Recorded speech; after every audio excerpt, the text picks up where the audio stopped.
Okay, we have seen the view functionality in the earlier video. Now we'll see the edit functionality and how to go about with the edit functionality in this video. Okay, so let's get started. Um, let's open the application and let's create an edit transaction view file. So under templates, let's go ahead and create an HTML file and name it as edit. So we have this file now, and what we need to do is we need to copy the add transaction code into the edit transaction file. Then what we'll do, we'll replace the breadcrumb here of create new transaction to edit transaction. Okay, let's save this. Okay, next what we would do is we have an add here. We'll replace this with this. Okay, so what would happen is action would be added, and if we would pass transaction ID, and we have a transaction object here. Okay, now let's populate the fields. For amount, we'll have to put the amount. We need to change the transaction page, that is the transaction type, as it has to populate the data. So we'll just click on this.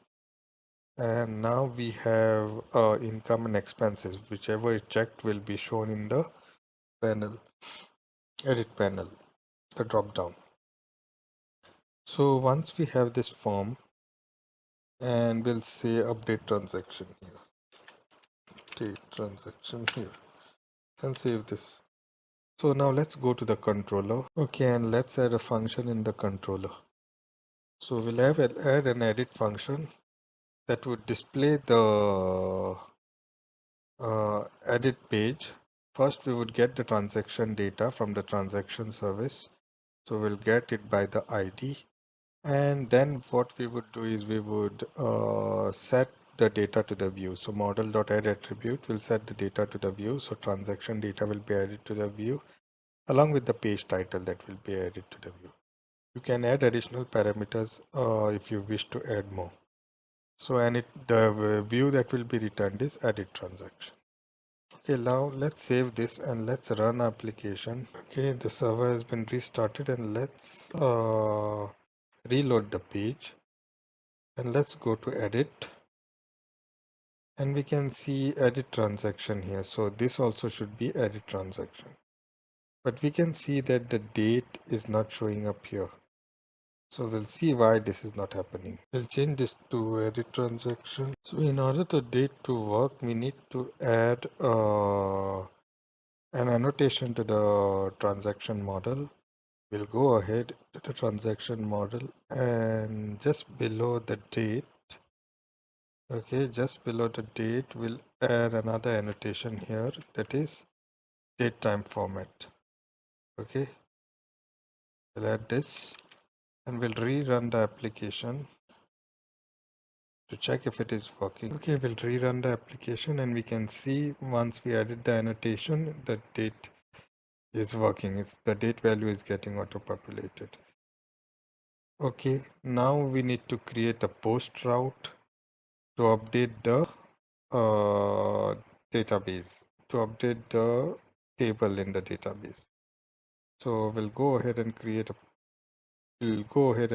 a post route now. Okay, in the transaction controller, just below this, we'll create a post route.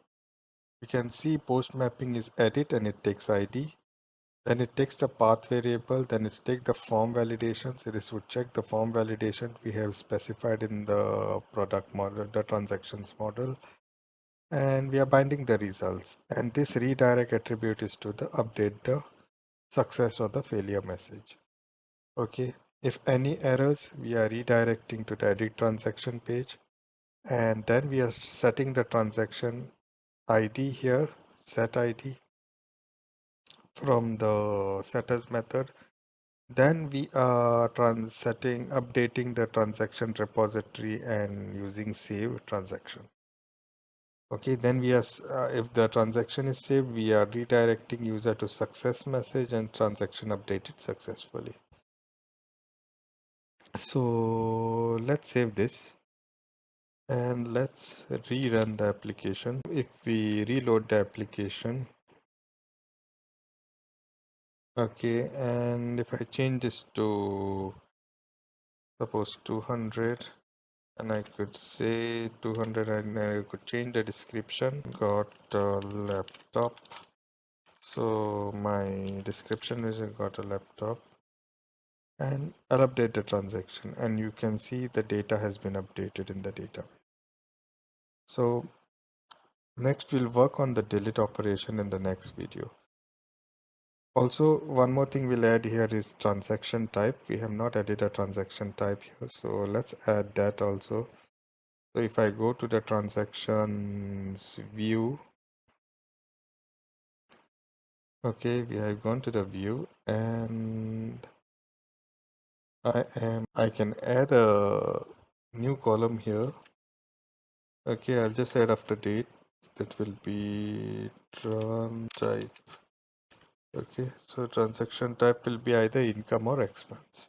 So after this, we can add another column that is transaction type. Okay, let's save this and reload the application. Application has started on port 8080. So now let's reload this, and we can see that the transaction type has been added to the listing. So next, let's work on delete functionality. And now if we click on update,